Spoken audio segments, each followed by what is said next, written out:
Typhoon Swordfish, a monstrous cyclone born in the warm, churning waters of the South China Sea, roared toward Hainan like an unstoppable force of nature. With sustained winds reaching an unrelenting 245 kilometers per hour, it wasn't just a storm. It was a beast. A relentless howling predator that shattered peace and paradise in a single night.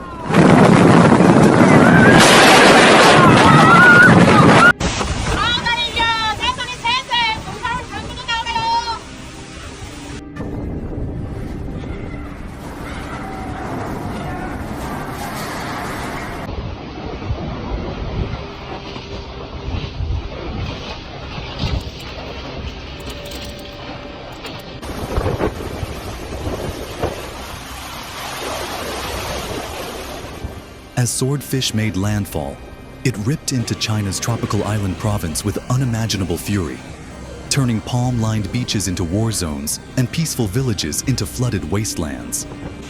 Over 800,000 households were plunged into total darkness as the island's power grid buckled under the weight of the wind. Transformers exploded in showers of sparks. Communication lines snapped. The roar of the wind replaced the hum of modern life.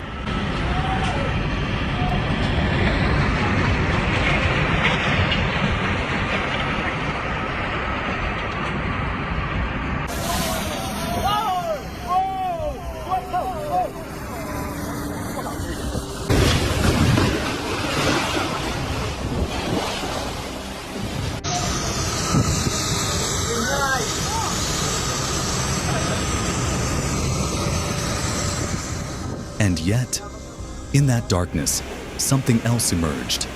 Light. Neighbors passed candles across fences. Strangers sheltered each other. Families huddled in silence, but not in fear. In the chaos, there was courage. Amid the ruin, resilience.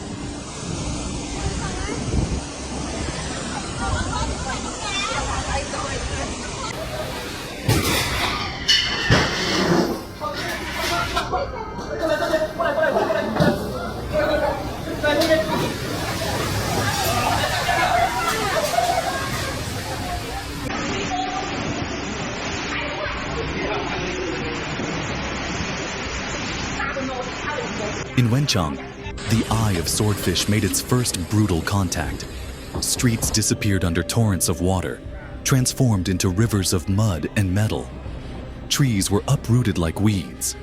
Cars floated like broken toys, crashing into buildings. Whole homes were ripped from their foundations, roofs torn away like paper in the wind. Social media showed the unthinkable. Residents clinging to drifting debris, screaming into the storm.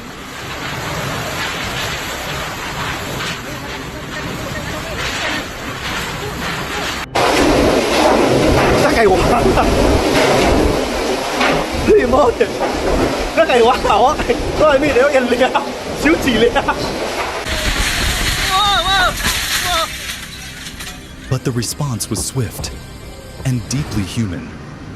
Strangers formed human chains, linking arms in knee-deep floodwaters to pull the trapped and terrified to safety. Some stood in freezing water for hours, risking their lives to save others. Over 400,000 people were evacuated in a desperate race against the storm. Yet tens of thousands remained, stranded by rising waters or fallen trees. And they fought, not just to survive, but to save what little they had left. Their courage echoed louder than the wind.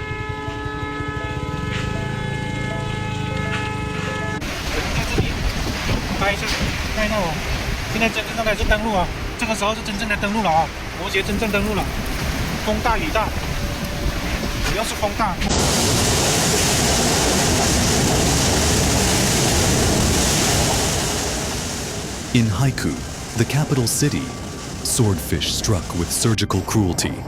Skyscrapers groaned as windows shattered one by one.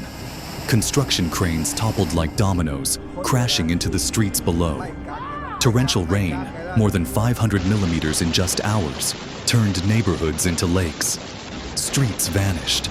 Power lines whipped through the air like lightning serpents.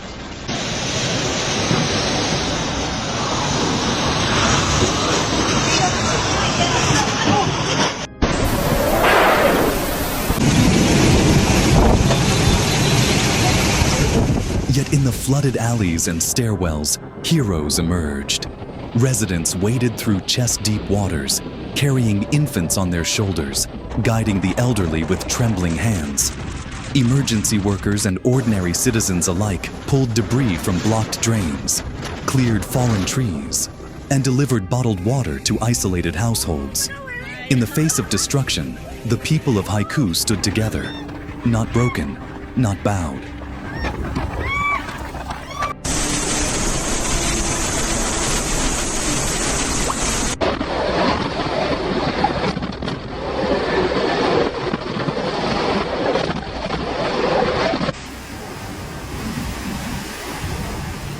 In the southern jewel of Sanya, famous for its beaches and resorts, Swordfish was no less merciless. Luxury hotels crumbled under the pressure. Glass facades shattered into deadly shards. Yet it was the fishermen, not the wealthy tourists, who were the first to act. As the storm approached, they secured their boats, their livelihoods, against the fury, tying down equipment and racing inland to warn their neighbors. 我操！从我身边擦肩而过啊！我操！我操！我操！我操！ Over 20,000 people were evacuated from Sanya alone, many with just minutes to flee. But there was no panic, only resolve. Locals opened their homes to the displaced. Community centers became shelters. In one viral video, villagers locked arms to keep a pier from collapsing, shouting through the wind as waves swallowed the coastline. Swordfish may have taken roofs, but it couldn't take spirit.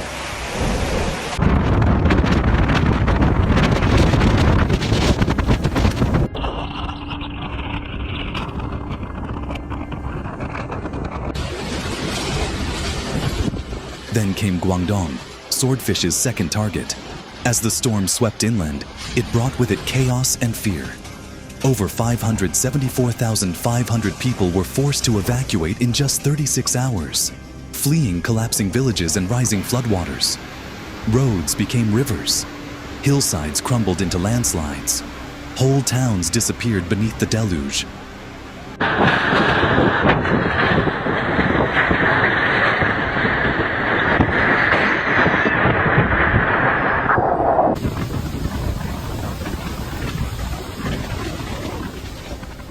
But even in the darkest moments, stories of defiance glimmered. Rescue teams pulled children from rooftops, carrying them through chest-deep water to waiting ambulances.